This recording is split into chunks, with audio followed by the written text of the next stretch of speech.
What if the key to your legacy is not what you leave behind, but what you live out every day?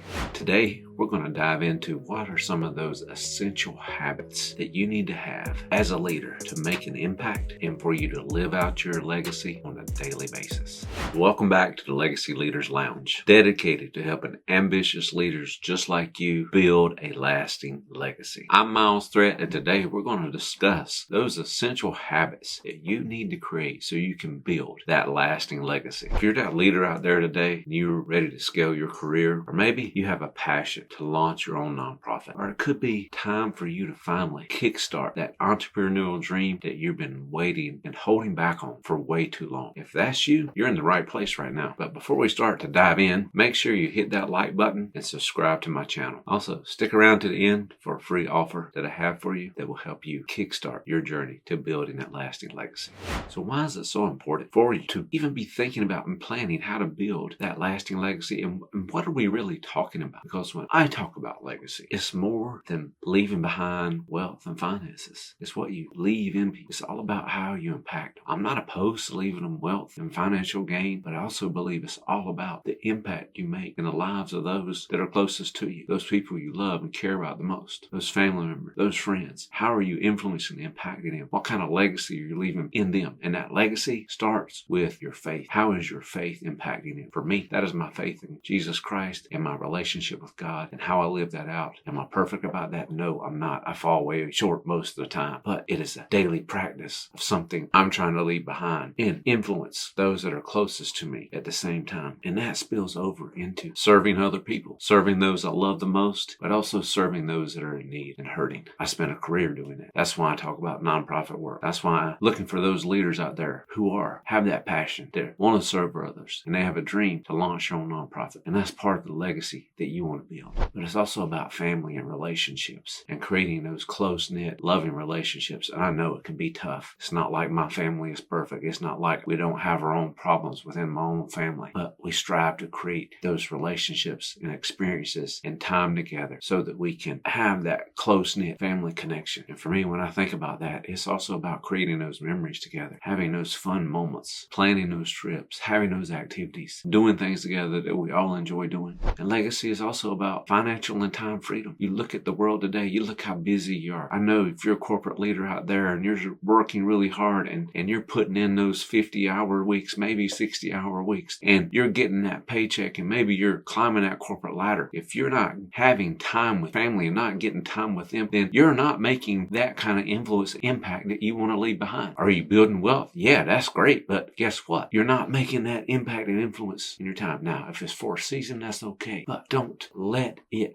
take away from your freedom to spend with your family. Building that legacy includes having that financial and time freedom that you can enjoy time with your family. You can do the things you enjoy and have fun doing it and not be overly stressed. It's also about maintaining good health, having good health practices, building the kind of health and fitness where you can be involved in your children's lives, in your grandchildren's lives, and doing things that you enjoy doing. Making your health a priority, eating right, exercising, those types of things. And it's influencing the next generation as well so that they maintain a level of health, that they can be active and enjoy life at the same time. And finally, it's all about having fun and creating joy. You know, that's something I learned from my nonprofit work and living overseas and living in Thailand. And whenever we did stuff together, they would always ask me, Sanook Mai, are you having fun? Are you having fun in your life right now? If you're building that legacy, are you having fun doing it? Are you enjoying the journey that you're creating for yourself and your family and your future? Make it fun. And if you don't like where you're at today, you're not happy about your career and the direction it's going in, and you have a dream for something else, well, don't keep going down that same road. It's time to make that change. Have you been sitting and waiting on that nonprofit dream? Have you been sitting and waiting on that entrepreneurial dream that you have? Don't wait any longer. Stop waiting and go after it, because you have a short amount of time in this life. Build that legacy. Start it today.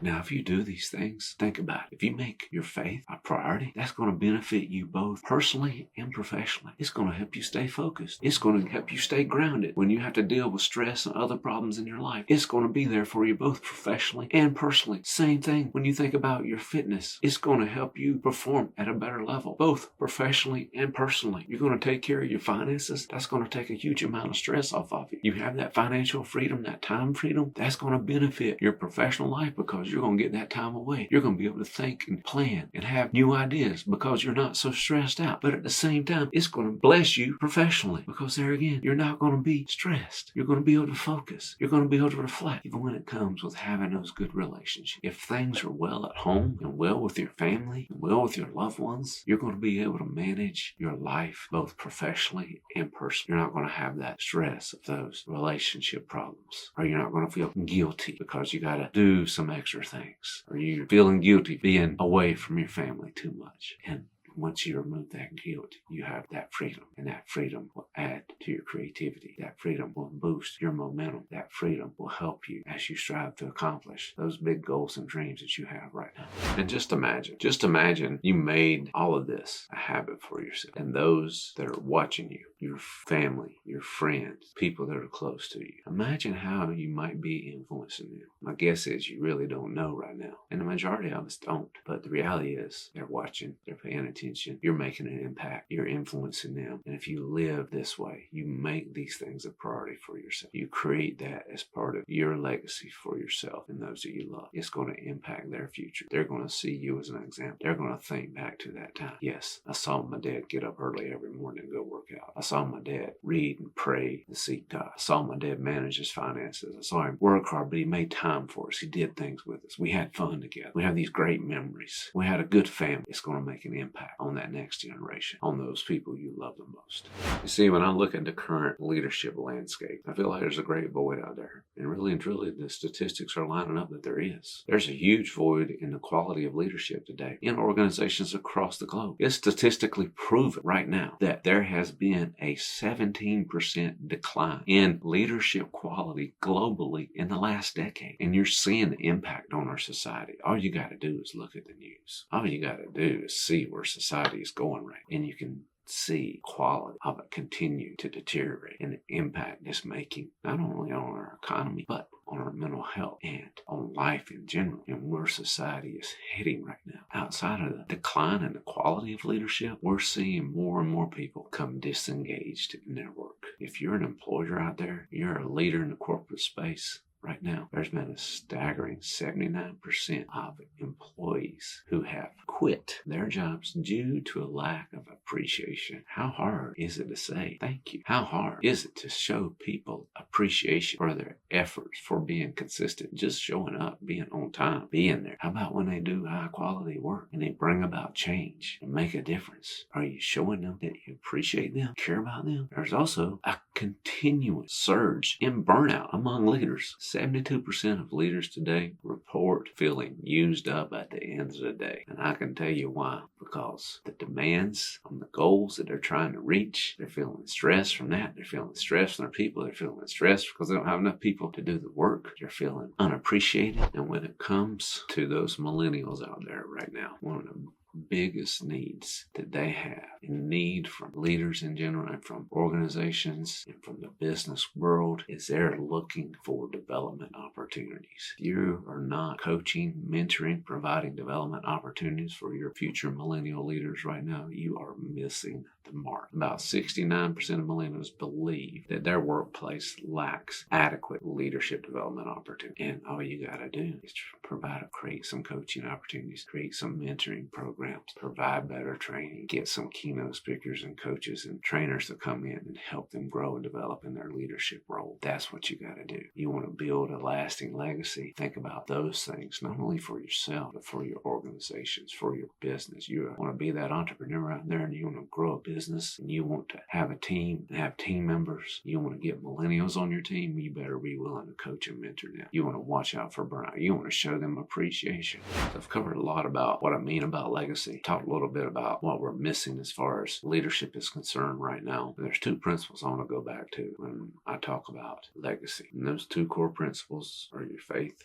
in your family? What is the role of your faith in your leadership? How are you letting God or your higher power guide you? Are you taking care of your soul through prayer, meditation, reading God's word, interacting with other like-minded people of the same faith as you who can encourage, challenge you, help you be accountable, adding those faith practices for yourself as you lead and make it part of your daily practice for yourself? You see, your faith is going to be that moral compass for you in those hard times. What are you going to do when you get stabbed in the back by other leaders? What are you going to do when that contract you've been counting on falls through?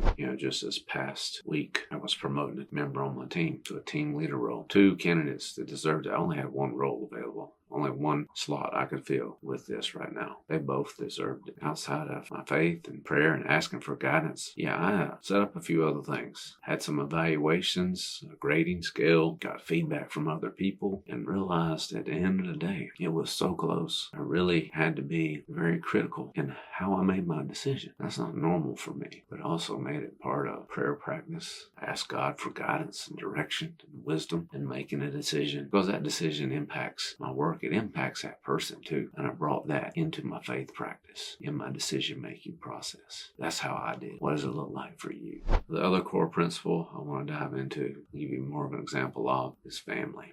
Having the support and encouragement of my wife as I strive to grow a coaching business, as I grind it out, still in the corporate world, and supporting and encouraging me to pursue my dreams, just like I'm encouraging and supporting her to pursue hers. Now, my kids, they're all grown. They're out of the house, but they are our support system. They act as encouragers. They give feedback. They listen. They come for advice as well. But also, having that freedom of time to spend with them. I'm about to become a grandparent for the first time, and I realize in my life, I want to have time to enjoy my grandson, just like I had time to enjoy my kids. And sometimes you got to think for yourself. And this is where, you got to think about, when are you going to color outside the lines and when are you not? What are the margins you got? You got that margin on the paper. You can write outside the margin lines, but there's sometimes you got to stay within that margin. And you can have seasons you can be outside that margin. You got a young family, but don't make it a habit of it being that way continuously all the time. And pick when those seasons are. Does that mean you get to your goal a little bit slower? Maybe it does, but it doesn't mean you're not giving up on it. You have a season where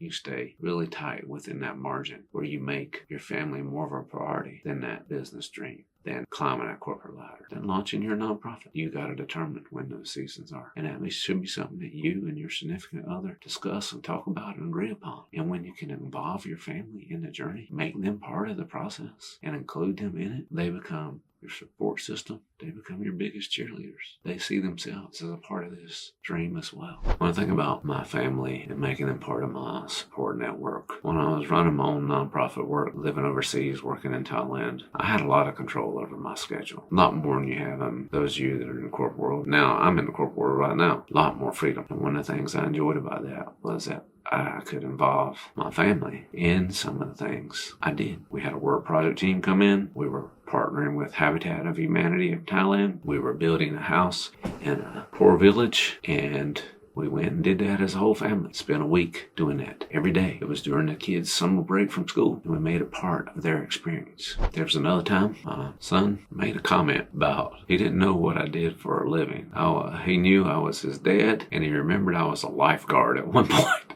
He didn't understand my nonprofit work and my role and what my title was or anything like that. Now, I was just his dad, and I used to be a lifeguard at one time. So because of that experience, during one of his summer breaks early on, took him to work with me one day and took him to experience some of the things that I did in my nonprofit work. That day, I happened to be doing some English teaching. I was also working at, there was a local Thai business where I would go in and teach on leadership and other principles to help their business and their employees. And he participated in those events, went and saw what I did and experienced that and saw that for himself. So when you're out there and you're thinking about, hey, you're trying to grow this business, or you're trying to launch your nonprofit, or maybe your work will, you're trying to climb that corporate ladder, maybe they'll let you bring them to work with you one day. Let them see what you do, experience what it is, tour your facility, whatever it may be, and give them that experience to be a part of it as well.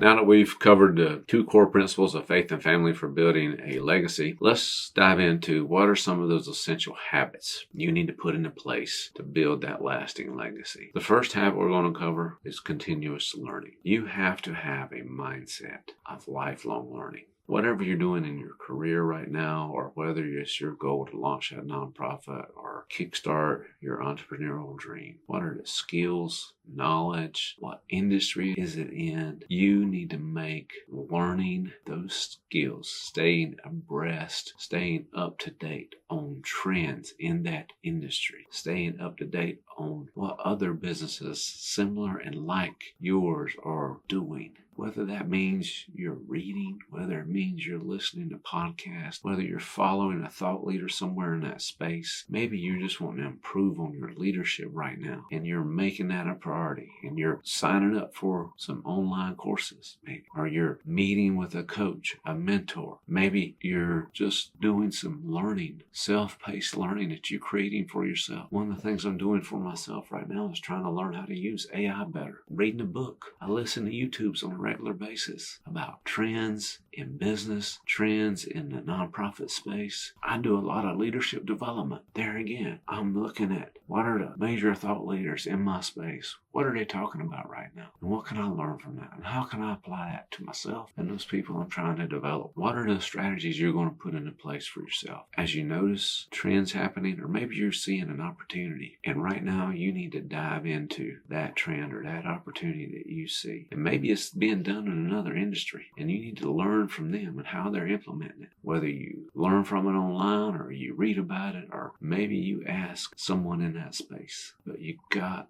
to be making learning a priority. Make it a habit. What book are you reading right now? Do you have a specific podcast? Are you listening to this YouTube on a regular basis? Are you listening to someone else on a regular basis? And to make it a habit, set a number of books you want to read this year. Sign up for Audible and create a list. Find a podcaster that you resonate with and is in that industry that you're so passionate about and that you're going to listen to on a weekly basis. Put those things into your life and make those things a habit for yourself, and you'll build that lasting legacy. So habit number 2 is goal setting and planning. And that starts with just creating some smarter, I call them smarter goals for yourself. Specific, measurable, achievable, realistic, timely, where you can evaluate it and you can review it. I actually have a PDF I can give you to explain that and walk you through that as well. If you're interested, just hit me up in the chat. Ask for my Smarter Goal PDF, okay? I can send you something to help you with that. Use the acronym to guide you in writing some very specific goals. Goals that you can measure. Goals that are achievable, that can happen, that you can actually do, that are realistic, okay, that have a time frame for you to do them in, where you can go back and evaluate them, and at the end of the year or quarter, you can review where you're at. And you should be evaluating and reviewing them as you're going forward. But as you write those goals out, writing them out is one thing. That's great. But just like we're talking about habits right now, what are the habits or processes you're going to create for yourself so you can make those goals happen? After you write the goals out, what kind of plan are you going to put into place for you to reach any of those goals? If your goal is you want to lose 10 pounds in the next, let's just say the next 2 months, great. You're going to lose 10 pounds in the next 2 months. But then how are you going to do that? You're going to exercise 3 days a week. You're going to eat so many calories. Where are you going to get the exercise plan from? How are you going to monitor your calorie intake? Are you going to plan and prepare meals ahead of time? What kind of foods are you going to eat? What kind of workouts are you going to do? That one's a really easy one. Maybe you have something else. Maybe you want to launch a podcast. What do you need to do with that? When do you want to have it done by? What resources are you going to need? What themes are going to be? What's the topic going to be about? How often are you going to do it? You do it daily, weekly, monthly, what? Whatever that goal is, create that plan, put those action steps in place, and then evaluate as you go. When you get close to it, review it. When you've done it, when you've set the time frame, hey, you said that 10 pounds for 2 months. 2 months is over with. Are you 10 pounds lighter? If you are, great, celebrate it. If not, why? And then make some changes. Just keep going. Don't give up. Just keep going. Go another month. Yeah. Just because you don't reach your target with that goal doesn't mean you stop. That's why you evaluate and review is what changes you need to make. Do do those things and create that habit for yourself. When you write those goals out, put them somewhere where you can see them. Make them visible. Look at them frequently. When I talk about faith, put them in your prayers. Pray about them. Ask God to help you. The third habit is building strong relationships. Find a core group of people that are where you at or further down the road. Really and truly, if you could find some people that are a little bit further down the road than you are, and you could build a relationship with them, to connect with them, to ask them questions, to get some mentoring and feedback about your leadership, about your goals, about dreams, about where you're going with your nonprofit, or how you're getting started with your business, or what steps you're taking right now, or growing your career and climbing that corporate ladder. Connect with those people that can help you with that. You hear it all the time across social media. You're like the 5 closest people. You will be like your 5 closest friends. Look at your 5 closest friends right now. Where are they at? Is that where you really want to be right now? Do you have connections with people that are further down the road? Even if you have to pay to connect with them, pay them as a coach, as a mentor, pay to be in their mastermind, whatever it takes. Put yourself in those types of relationships and experiences. Those types of relationships will help you build that lasting legacy, because you're going in that direction. They're just a little bit further down the road than you are right now. Who are those people? How can you connect with them?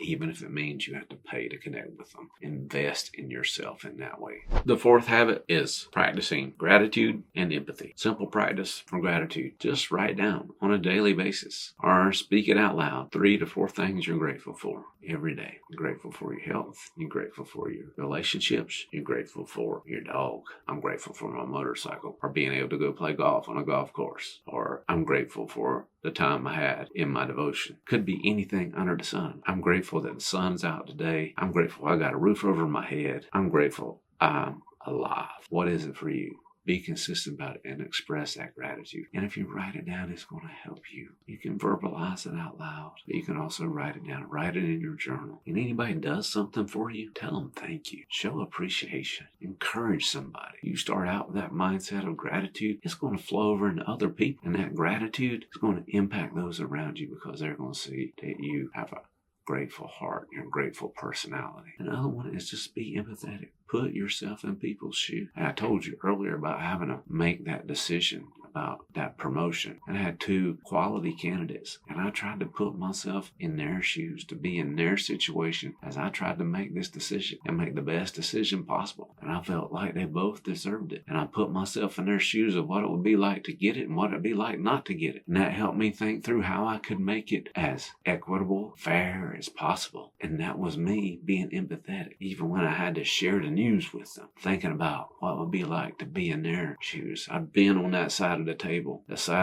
when I didn't get it, the side of the table when I did, the side of the table when you don't get it, they ain't no fun. Side of the table when you get it, that's pretty fun. And I could feel sick to my stomach for the one who didn't get it, and I could be elated for the one that did. But as you show that gratitude, as you practice empathy, it's going to impact those around you in a positive way. The final habit is prioritizing your health and wellness. There's a big link between your physical health and your leadership effectiveness. Let's face it, if you're in shape and you're getting good sleep and you exercise and move on a regular basis, you're going to have clarity, you're going to feel better, you're going to be able to make hard decisions, you're going to be able to endure higher stress moments. But if you're not getting adequate sleep, if you're way overweight and not taking care of yourself and eating bad food and drinking too much alcohol and smoking too much or whatever it might be, that's going to impact your leadership effectiveness as well. And I love a good beer. I love a good cigar. Yes, I do. I love to eat, but I work out. I work out for my mental health. I work out to blow off steam. I work out to help my